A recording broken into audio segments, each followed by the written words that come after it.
chicken pochero Ilonggo. Ang harap na luto na aking lulutuin ngayon.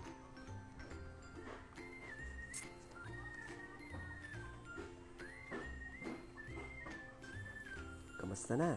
Jimmy Torrecampo po at welcome sa Panglasang Pinoy, Lutong Jimmy. Ngayong araw na ito, magluluto tayo ng isang chicken des para sa ating ituturi kong comfort food. At ang tawag ko dito, chicken pochero Ilonggo. Ito ng kamote, ng pitsay, ng saging, ng panggisa ko dito. Ito ng isang lemongrass at ng manok. Bagya, igisa muna natin dito.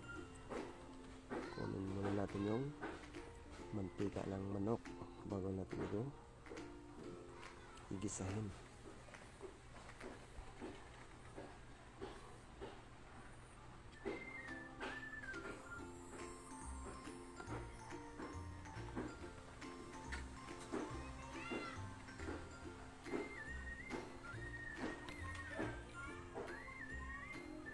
Lagyan natin ng ahos, ng bombay at ng oil o mantika.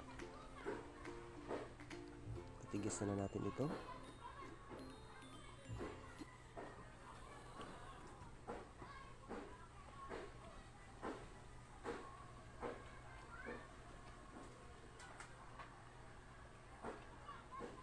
Tsaka ilagay na natin dito ang kamuti at ang saging.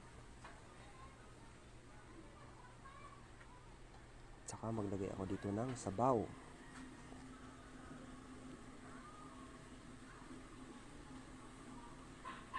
At isang lemongrass, sabay ang sabaw o tubig para pang palambot o pang lambot ng lahat ng mga lutuin ko dito. Guys, masarap yung pochero Ilonggo na merong lemongrass. Bigay ng lasa at nagbigay ng sarap na amoy at nagpula ito ng langsa. Ilagay na natin dito ang native pitsay,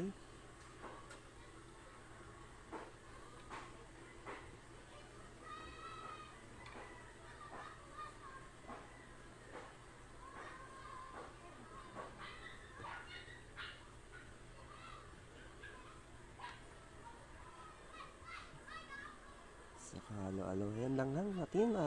Ito ay lutong-luto na at madali lang ito gagawin guys at dali mo lulutuin guys. Atin na ang aking finished product, chicken pochero Ilonggo.